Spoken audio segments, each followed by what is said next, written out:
Hi, this is Saucy J at Keep It Simple TV, back with another Real Housewives of Potomac Season 6, Episode 3, review and recap. I was supposed to say recap and review, but hey guys, what's up?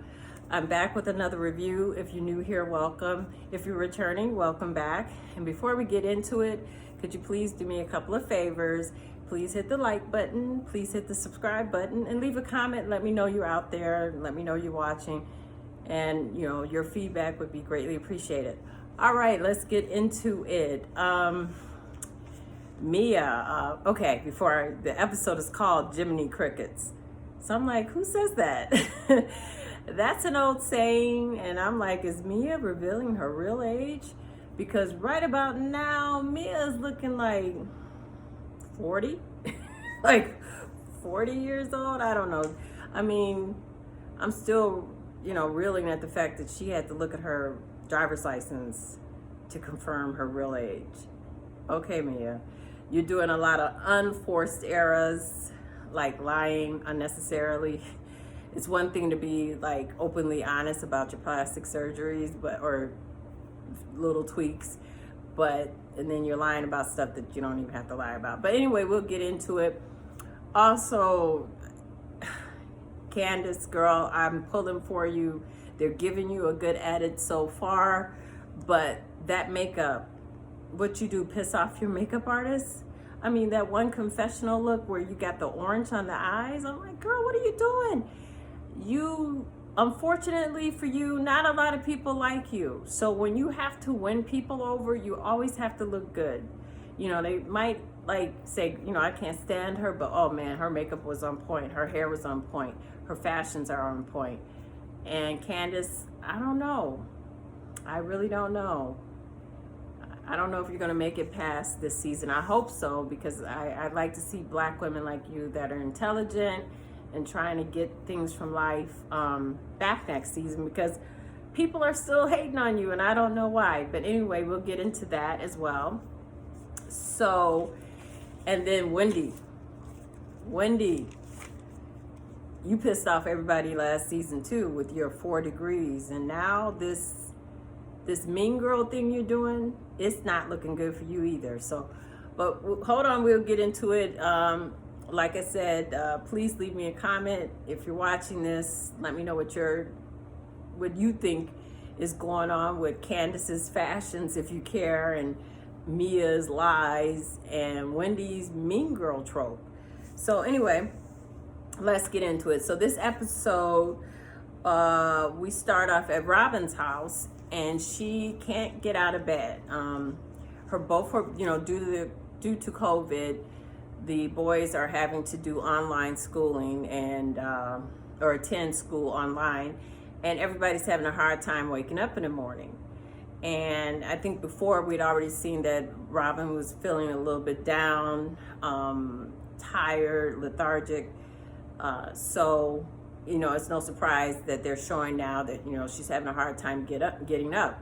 And what was so funny is when Juan asked her, what time do you get up? Because the boys have to, I think, attend school at either 8 or 9, and she had the time set at I think 7:57 or 8:57. Anyway, 3 minutes. She was only giving herself and the boys, her one son, 3 minutes to get up and go to school, which is in the house. And my thing is this: when I was watching that, I'm like, okay, I understand you guys might be doing this for the show, but why? What were you doing? You were right there. Why couldn't you get the boys up, right? You were there, right? Even though, and it was strange to me, you're like fully dressed. I'm like, where is he going, or did he come from somewhere?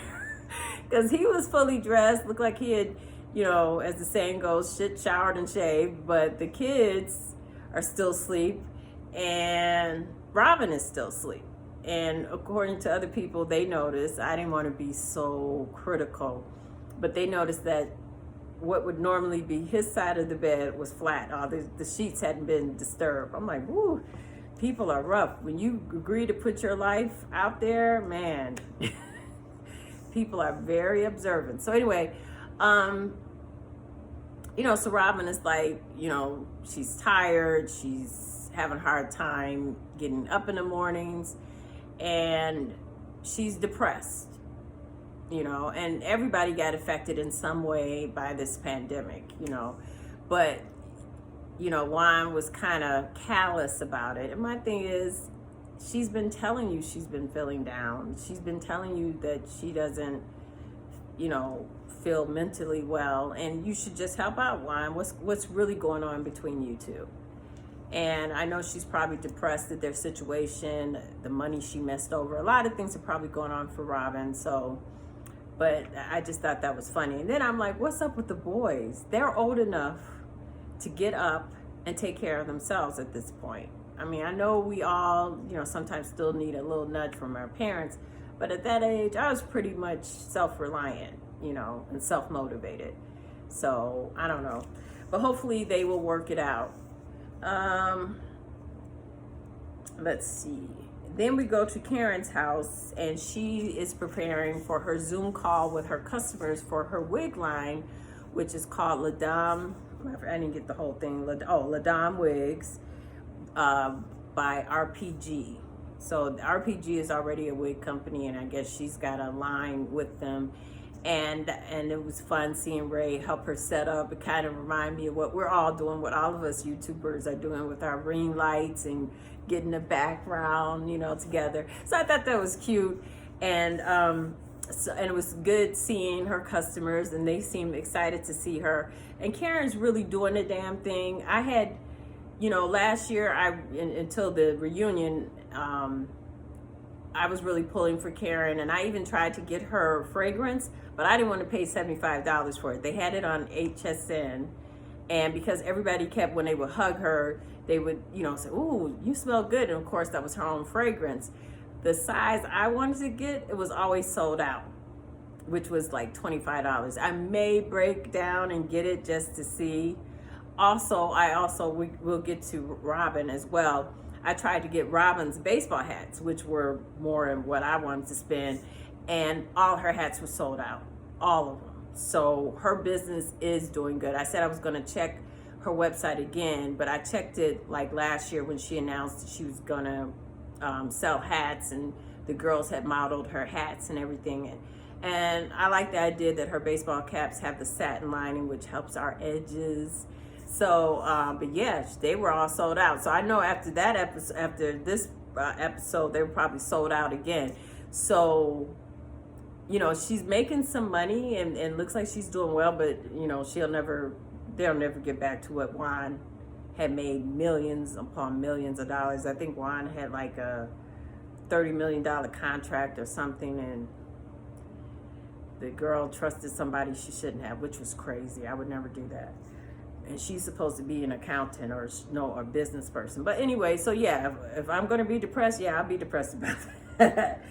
So anyway, Ray really gets into Karen's Zoom call with her customers, and Karen is a very shrewd, very astute businesswoman she appears to be, and people bought her wigs, and it's this new thing where it's called invisible. Like, I guess you just put it on, you know, I guess I'm not really into the wig game and doing all what they do as far as melting it to the face with the makeup and everything, but you know, so her idea seems like it should work, because a lot of people that's not really good with wigs, they would probably love getting this glueless wig, this wig that you'll be able to put on without having to glue it down or tack it down to your head. So that seemed interesting. And the line is called Kim and Queen. And Ray said he liked the Queen, so everybody laughed at that, and he really enjoyed it. And then he was kind of like, we could do another one. So I'm like, uh-oh, Karen, watch out. Ray might move in on your business. But that was good to see. Next up, we see Giselle and Ashley meet up for tea or coffee at a little coffee shop. Sorry, that's, you know, it's summertime. The sirens always, you know, going back and forth when you live in a major city. So if you heard that, sorry about that. So Ashley is waddling into the little coffee shop that Giselle is meeting her at. And Giselle is, in my opinion, overly nice to Ashley. Giselle and Ashley and Robin, they have a curious relationship because it's like Ashley can flit around like a fly. Because I don't like Ashley. I would say flit around like a little butterfly and go in between groups and go over here and kiki, go over there and kiki. But she's always been able to, whatever troubles they have, she's always able to really talk to Giselle and still hang out and kiki. So Ashley is, really playing her role well. So they meet up and they have, tea and cake or whatever. And Giselle is nervous. So they talk about Ashley's situation with Michael, like how is he doing? And she's like, oh, Ashley's like, oh, he's, pretty much calmed down since the baby, since Dean has been on the scene, and he's been real nice and helpful and everything. So she feels like their situation is on the up. And Giselle, who I'm like, you should not comment on anybody's relationship. No, Giselle, no. You need to worry about yourself. She's worried about Michael because of his history and everything, and she doesn't know if Michael has stopped. And we're going to see, maybe not. But there's already been gossip and pictures now of him being out with another woman, which appears to be a white woman. But I don't know if that's going to make it on the show. But it's in the gossip blogs that Michael has been seen out at the club with another woman. So he hasn't stopped. Or maybe that was a friend or a client, who knows. So anyway, so then Giselle, they catch up about what happened at Karen's love couple party. And so Ash and Giselle was like, well, how do you like the new girl, Mia? And Ashley was like, well, I don't know. She seems okay. And then Ashley, of course, being Ashley, she volunteers what happened, volunteers what Mia said at the party about how she was going to have to look at Giselle differently since she had wished death upon Karen's husband, which Giselle did not do that. She just said he would die sooner than her looks would fade. That's not, it was harsh, but that's not wishing death on somebody. So, Ashley, of course, had to let Giselle know. And Giselle was like, oh, really? Because she's been texting me all the time, talking about when they're going to get together. And, I think they even posted Mia's text to both Giselle and Robin. So Giselle was like, oh, okay. Boy, Mia, being a flip-flopper is not good on this show, especially when you're trying to get on. And it looks like you're trying to gun for the head wife position. You should take pages, take notes. You should have taken notes about Giselle's interaction with Monique. You got to come with it if you're going to go up against Giselle, or you will be off the show.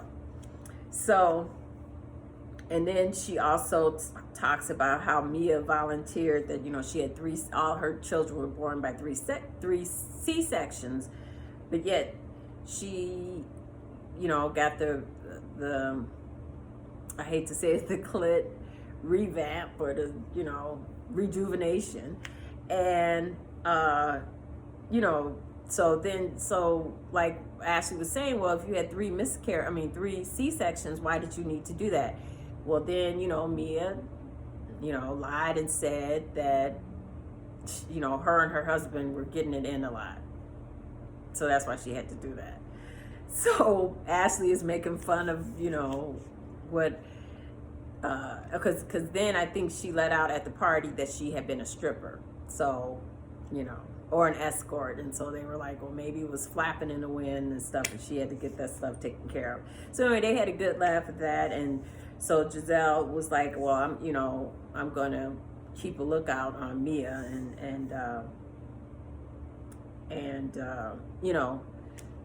probably just going to question everything she does now, since at the party she was saying, she didn't, what did she say about Giselle? Giselle is just a pretty face. So Giselle is like, what happened? I thought I had this great heart. Now all of a sudden I'm just a face.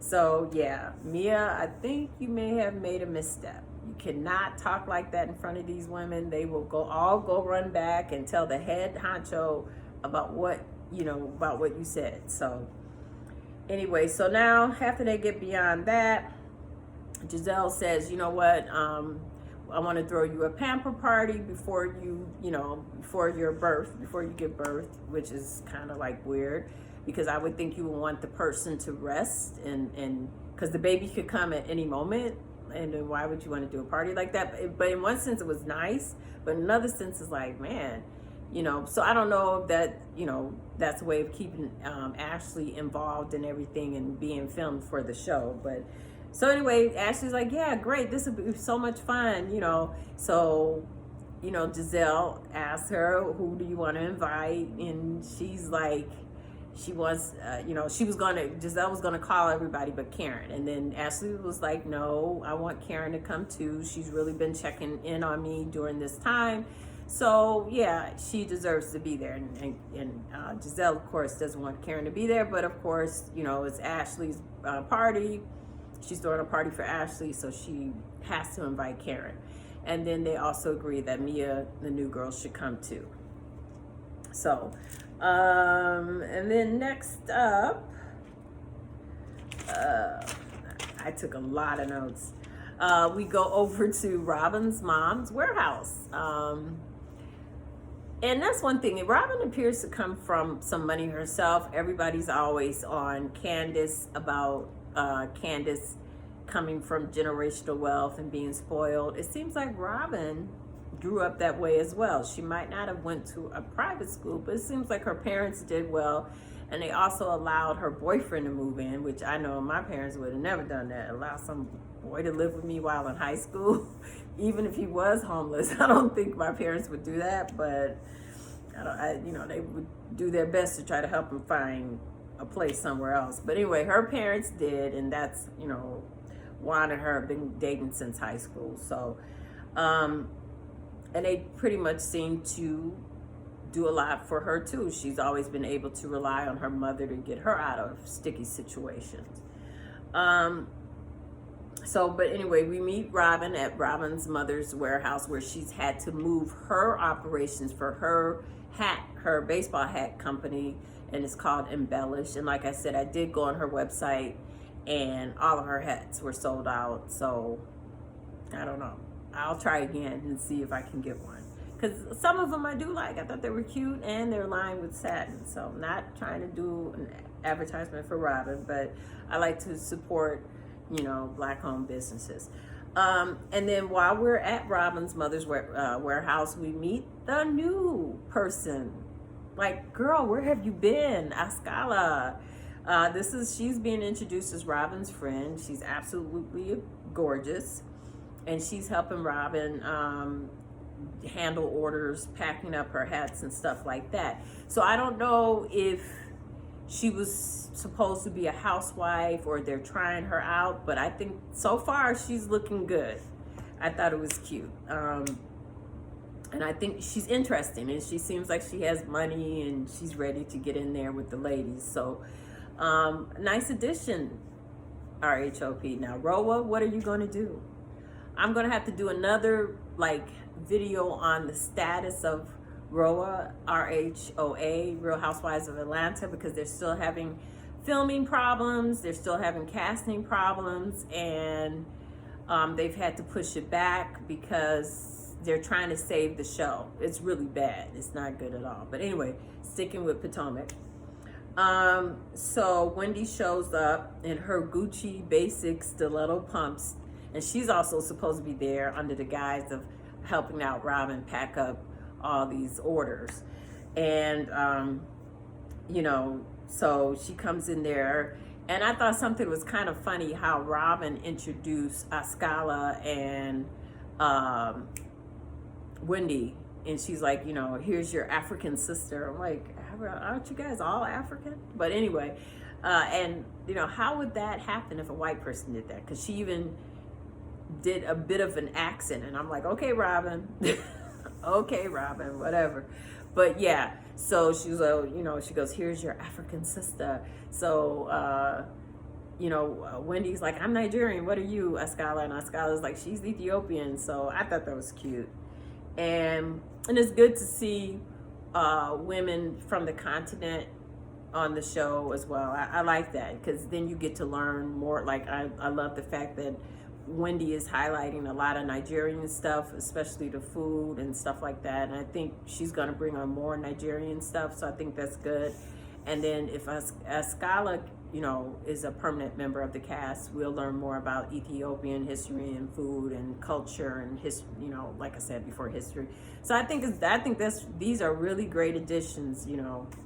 Atlanta, you better you better bring it, because RHOP is knocking you guys out the park. And so anyway, Robin's like, how you gonna help me with those stilettos on? And she was like, that Scarlett got on her red bottoms.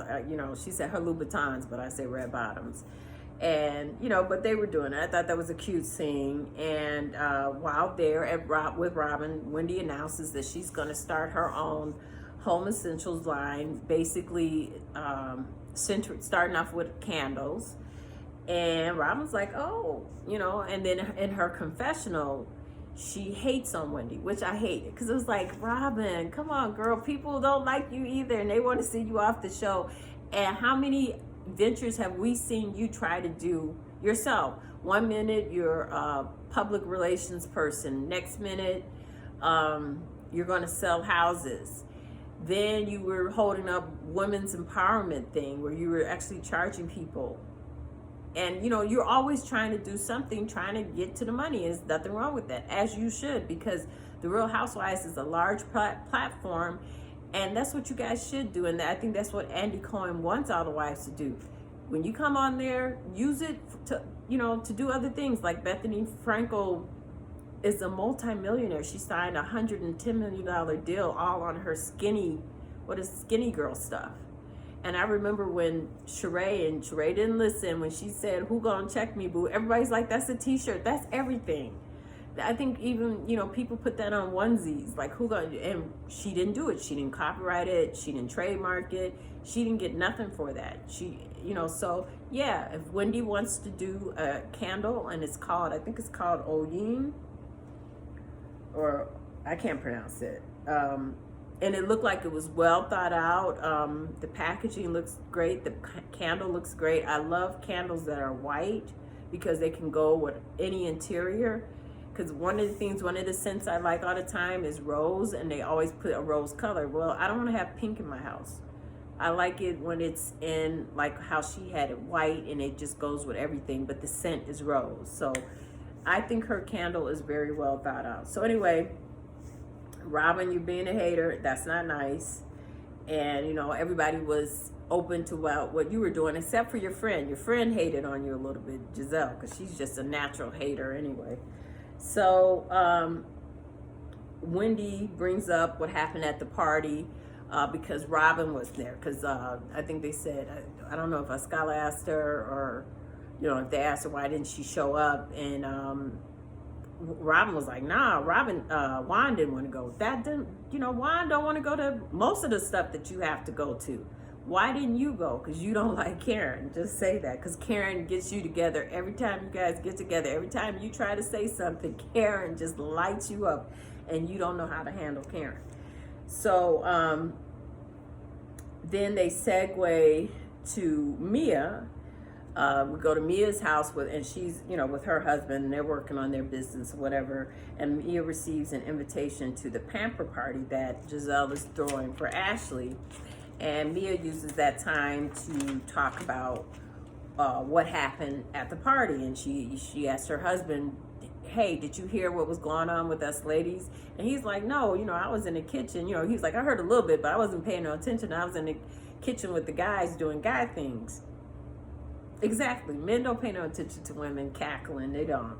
And I thought that was cute too. And so she, of course, reprises him of what happened. And, I think if I could read my note here, she gives him a rundown about what happened, about how her and Wendy got into it. And, she just thinks Wendy is you know, I think, oh yeah, because Wendy was just going in on her at the party for no reason. And she also brought up the fact that Wendy's husband is afraid of Wendy, and that Wendy's husband couldn't even look her in the eye. So she know when men can't look her in the eye, either they like her or they're, you know, they don't want no problems with their wife, which is true, you know. So her husband kind of laughed, and you know, she just thinks Wendy is kind of shady. So we go back to you know, but the only reason, oh wow. So then we go back to Wendy, and she's reprising Robin and a scala of what happened, and about how Mia was putting her hands in her face, and so she was, you know, going back and forth with Mia at Karen's party. But Robin brought up the fact that you know, she didn't understand why Wendy was taken up for Karen at the dinner party. So, you know, so they, oh no, this is what happened, sorry. So, because I thought this was really, really funny, I'm so sorry. When Wendy was talking about how she's Zen Win now, and but before, you know, she would have popped off because, you know, Mia kept putting her hands in her face, and so Robin is like looking at her like trying to hold back a laugh, like, okay, Zen Win, and okay that you would have popped off.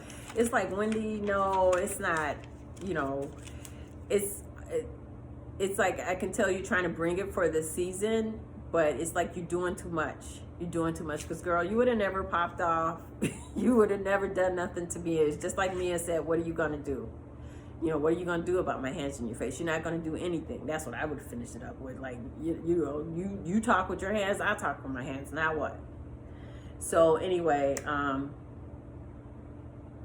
you know, of course, Mia thought that Wendy is threatened by her looks. I don't think Wendy is threatened by Mia's looks. I think Wendy is just trying to mark her territory in one sense. But in another sense, I don't know if Wendy had found out about Mia and why she's just all on top of Mia in terms of like just trying to get Mia to be truthful about what she says. So it's like if Mia makes a misstep, like, you know, Wendy's like, oh, that's not what you said the other time. So it's like, it's giving me that I do not think that Wendy is jealous of Mia's looks. I just don't think that. But I do think that Wendy is trying to haze Mia a little bit as the new girl, and she may not respect Mia because Mia comes off to her as shady and fake. So then we go over, but yeah, so like I said before, Robin couldn't understand why Wendy was, you know, standing up for Karen. I couldn't understand that either. It's like, look, let Karen hang out there in the wind, because she was not feeling it for you last season. She really wasn't.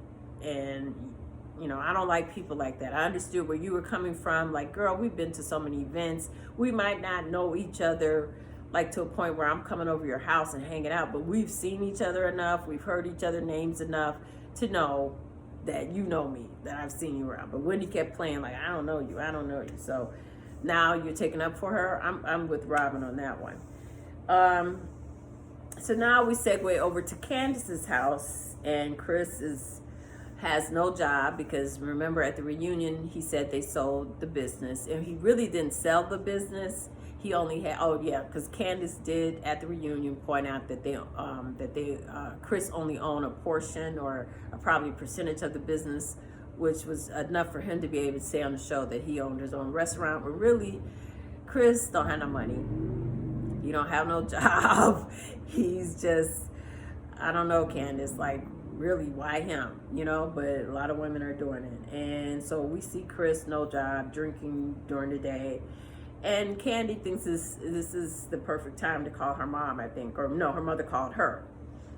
And she tells her mother, which she shouldn't have, that Chris is going to be her manager, which is the stupidest thing in the world. I mean, it's like, Candace, did you not see what happened to Wendy Williams, what happened to Mary J. Blige?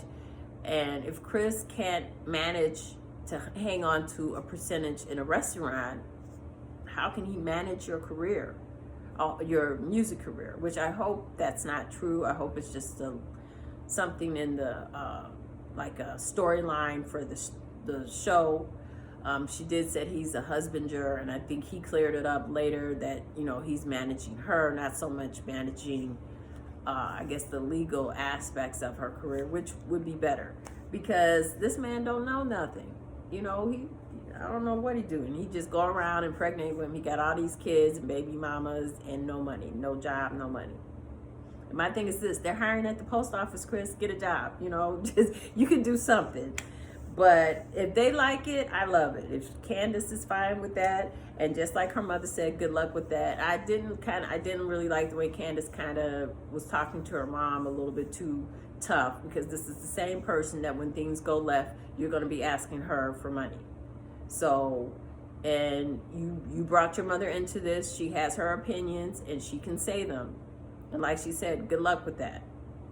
So, you know, this is a woman who's made a lot of money. It seemed like to me you would listen to her. But, you know, what do I know? And so if you don't want your mom, you don't want to hear your mom saying all this smart stuff and making you feel bad, don't tell her anymore. Just keep it to yourself. Let her see the end result. Don't tell her the means, how the sausage is made. Just let her see the end result. Problem solved. That's it. Stop telling your mother everything. You know, just tell it to your doctor, your official psychologist or psychiatrist, the person that you were seeing. Tell him all that. Don't tell your mother anything, because she really has a low opinion of Chris. So, and rightfully so. People want the best for their daughters, their sons. I mean, your mother married, your father is a emergency room doctor. Your stepfather, I think, is like an engineer. That's what your mom did, and that's what she wants for you, Candace. So she's not seeing it for Chris with the, how many kids he got? He got like, I think 4? He got the 2 that's with them, Naya and I think it's Mateo. Then there's a baby, and then there's an older son that he's never had anything to do with. So that's 4 kids, 3 baby mamas. Yeah, I wouldn't have too high of an opinion of him as well. So, not thinking that he's there for her money, but that's not something I'm sure her mother wanted her to marry. So, next, let's see.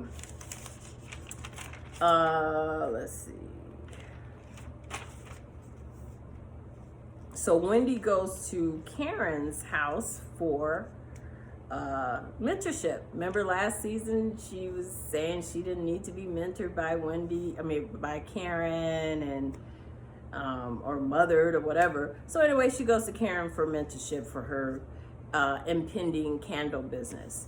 And it's giving me a little vibe of maybe in the off season they've come to an agreement of being in an alliance with each other, because, you know, at that reunion, it was really bad. I can't see her now doing about face and going to Wendy like that in terms of mentorship about her business. And she didn't go to Robin like that, you know, real serious about her business. I don't even think she took a prototype of the candle to Robin, and she was supposed to be more cool with Robin than she was with Karen. And Robin's had businesses doing successful. Why not, you know, talk to Robin about it? But anyway, she went over to Karen's house, and it turned out to be a really, really good meeting. I really watched Karen. Karen really gave her solid, sound advice. I like when she told her think about what makes your candle different. You know, she's really putting the hard questions to Wendy, and Wendy was like, oh no, you know, and Karen was like, no, if you're gonna ask me my advice, I'm gonna give it to you, you know, good, bad, and she was not indifferent. She was telling her what she needed to hear. And so she told her, whatever your budget is, double it. Have you written a business plan? And Wendy was like, only a paragraph. So she was like, you need to get all that stuff done.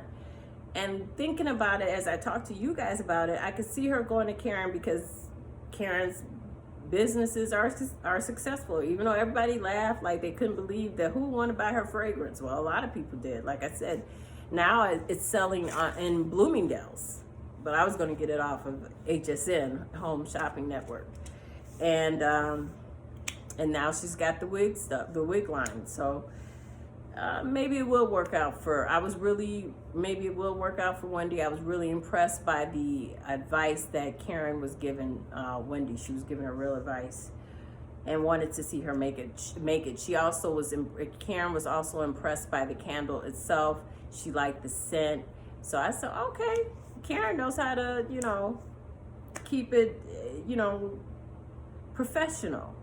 So she didn't let her personal views of Wendy get into the way of her giving advice to Wendy, and I thought that was good.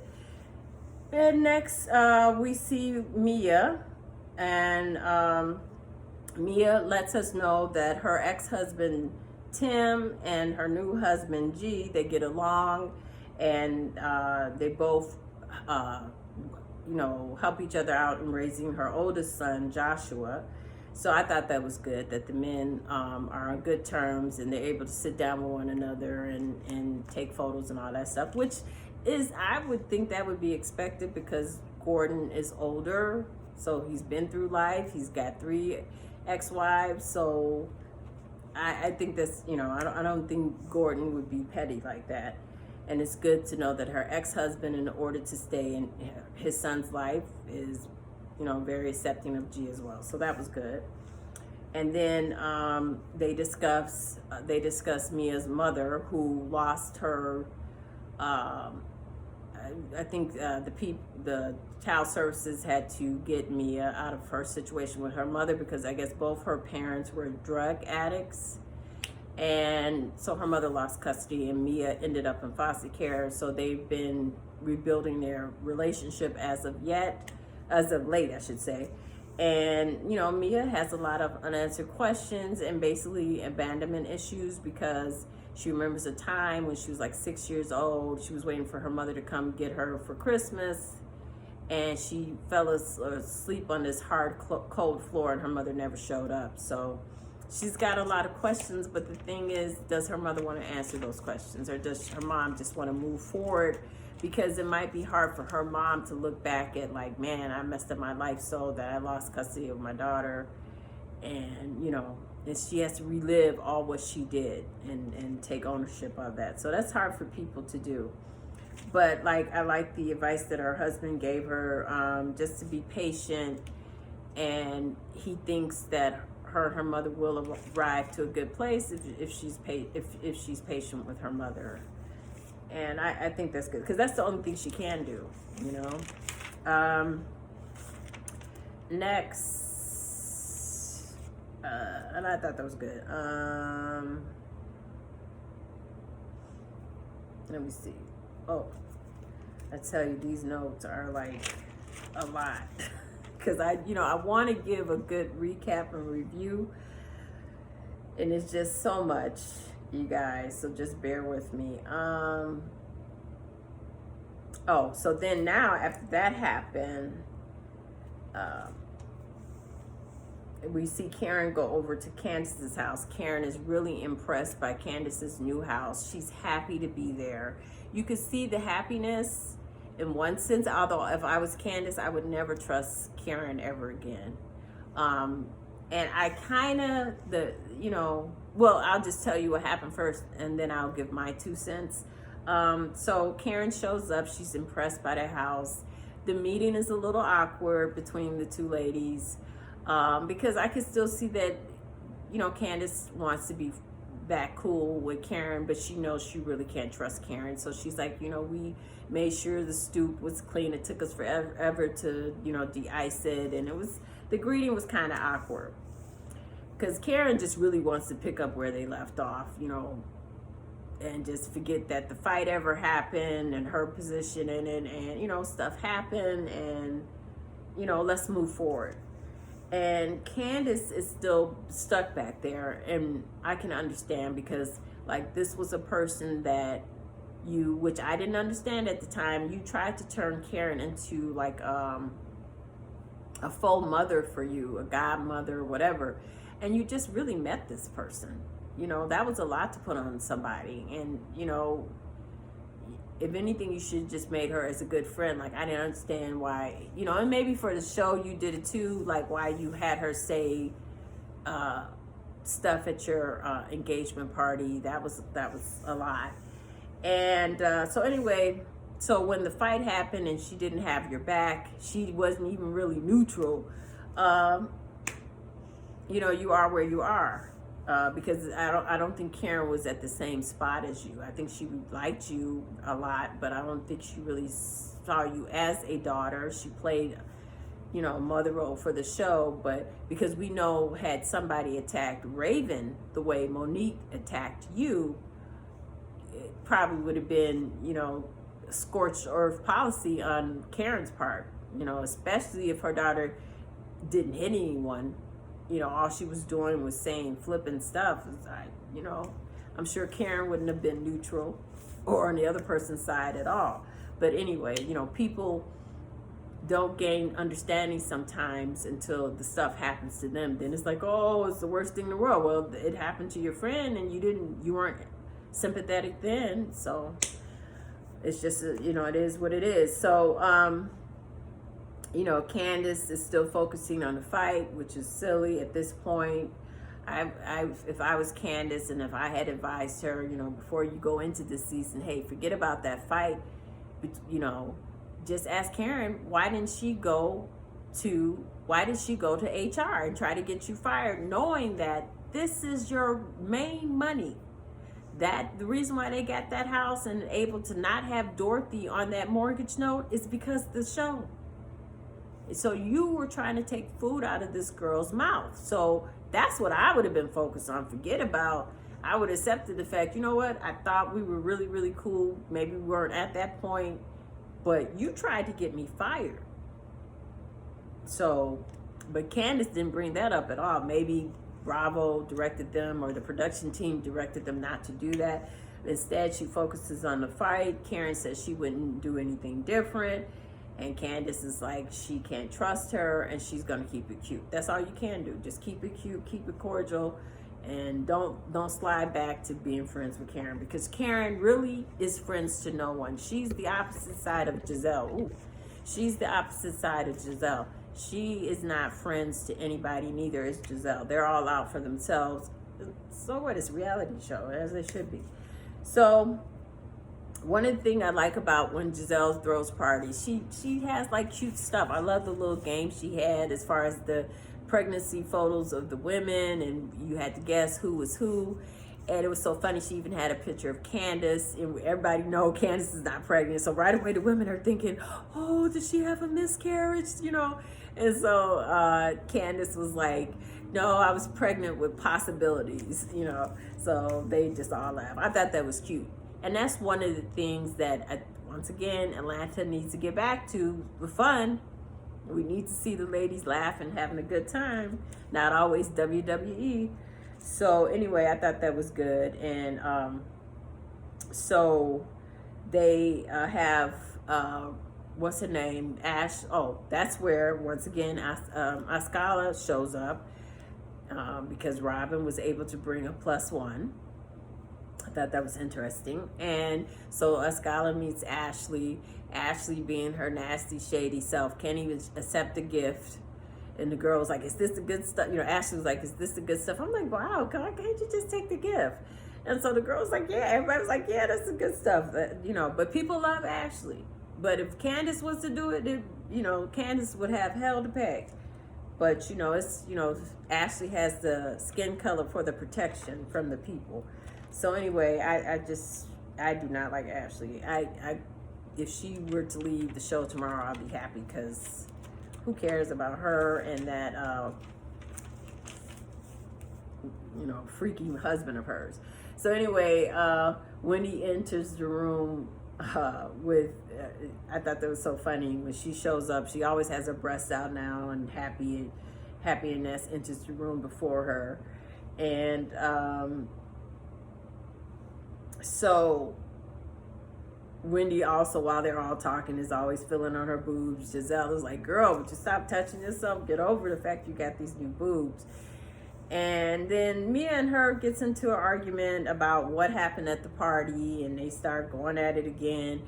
And so Mia was like, look, I talk with my hands and stuff like that. And then once again, another unforced error by Candace by sticking your nose in it. Stay out of it. Watch Ashley's lead. Ashley don't get in until she kind of fit in. You're, right away you go in and talk about, oh no, that's not good. That could be seen as a threat. Now you want to do all that, So I don't know. And then, so they go back and forth. And let's see. And pretty much, yeah, it's like not much more to talk about that scene. We just know, oh no, how could I say that? That was a good scene because Wendy goes off to the point where she's like, I'm Zen Win, but if you want to go there, we'll go there. And, she has her rehearsed reads, and she's like, because if you want to pop off of something, we can go there.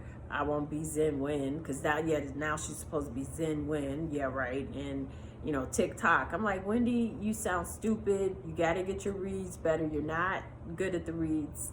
Maybe you had hired somebody to help you with your dialogue, but it's not coming off genuine. It's coming off very manufactured. So I don't know. And I just see that Wendy has Kardashian views in her head, dreams like, maybe she could get a spinoff with her family and it'll all be about the Nigerian connection, which is fine.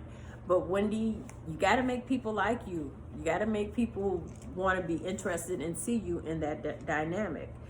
But I just don't see it for Wendy at this point. She's really trying to be a mean girl, and it's not coming off good. It's not, because you keep attacking her.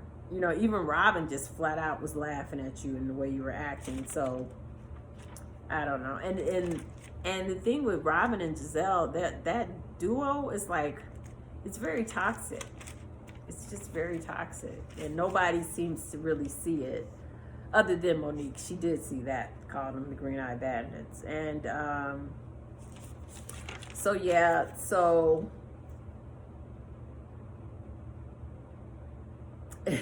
oh, I even wrote down about the fact that Wendy even did the tight lip look, like she's just really going to get this girl. I thought that was pretty funny. So, and like Mia said, she thought Wendy was supposed to be all about women empowerment, and she's not, and she's getting upset about anything. And Wendy gets upset at Giselle for not taking her side because Giselle wasn't loyal to her, and she's being loyal to Giselle. But Giselle's like, you don't have to be loyal to me. What are you talking about? So now you see the schism beginning to form between Giselle and Wendy, because it's always just going to be like Wendy said, Giselle and Robin. Nobody else is going to get between that duo. Nobody's going to get close to Giselle, even though, excuse the siren, even though Giselle and Wendy are sorority sisters. They're in the same sorority, but I don't think, I'm thinking maybe Wendy pledged on the graduate level. I can't really see her pledging on the undergrad level. I really can't see her. So you guys can let me know what you think about that. If you know anything about the AKAs, I just really don't see Wendy being able to pledge in the undergrad level. But, oh well. And I thought it was funny that Askala said she don't know this person. She knows Zen Win, but she don't know this other person. So Candy tries to counsel Wendy after the Wendy's fight with Mia once again, and Wendy's not listening to Candace, because guess what, Candace? Wendy does not respect you either. Nobody, for whatever reason, respects Candace. And then Askala brings up what Robin said about Karen to Karen about the fact that, she's, Robin said that she's a drunk. And I was like, is that something I would do? I'm just meeting all these ladies except for Robin, and she knew Robin and Wendy, but I'm not sure she knew anybody else. She definitely didn't know Karen, and that's what you say. And you're supposed to be Robin's friend, and so now we see, Ascala getting messy. So Karen, still beyond all that, and explains that she's not an alcoholic, and she know how the ladies think she is, but she isn't. But she invites Ascala to her next party, and but everybody else, even Ashley in her confessional, everybody's like, well, she'll call you when she's drunk, and that's when the truth comes out, So, oh well. And then did she admit? Oh, and then they were talking about the fact that Mia worked at a gentleman's club, but she was not a stripper. She was more like an escort, but she didn't have to have sex with people. She just had to hear them out or whatever. I'm like, okay, that was probably for 10% of your customers. The rest probably wanted you to do, but whatever. And Giselle leaves her party early, which I thought was funny. Like, okay, you throw the party together and then you leave everybody there. That's okay. And then Ascala leads everybody in a prayer to give Ashley peace, to make sure that Ashley has a healthy birth and that nothing goes wrong. And then Ashley wants peace for the whole group.